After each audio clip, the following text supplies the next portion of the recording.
با درود. امروز سه‌شنبه است.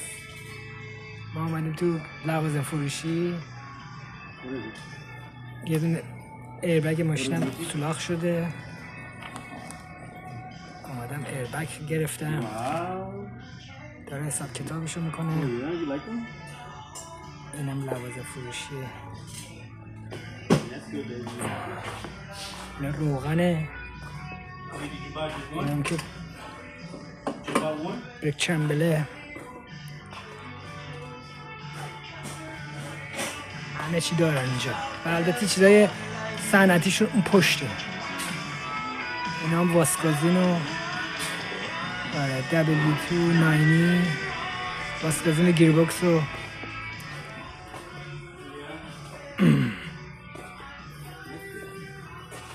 اینجا که چراغ چشمک زن داره دیگه. اینجا همه چی داره، برف پاکن و فیلتر و شلنگ و تسمه و بزرگ کرده. البته مغازش اینجوری نبود. چیزای صنعت فنیش هم داخلی، این چیزای آتشخال و چراغ مراغ و باتری و اینجور آتشخال ها اینجا داره.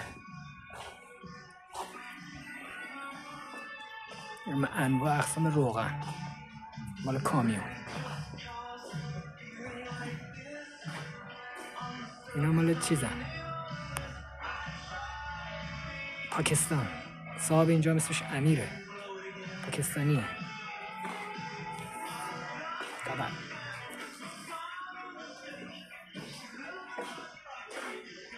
It's getting done? Right there, boss. Oh, okay, good. He paid it?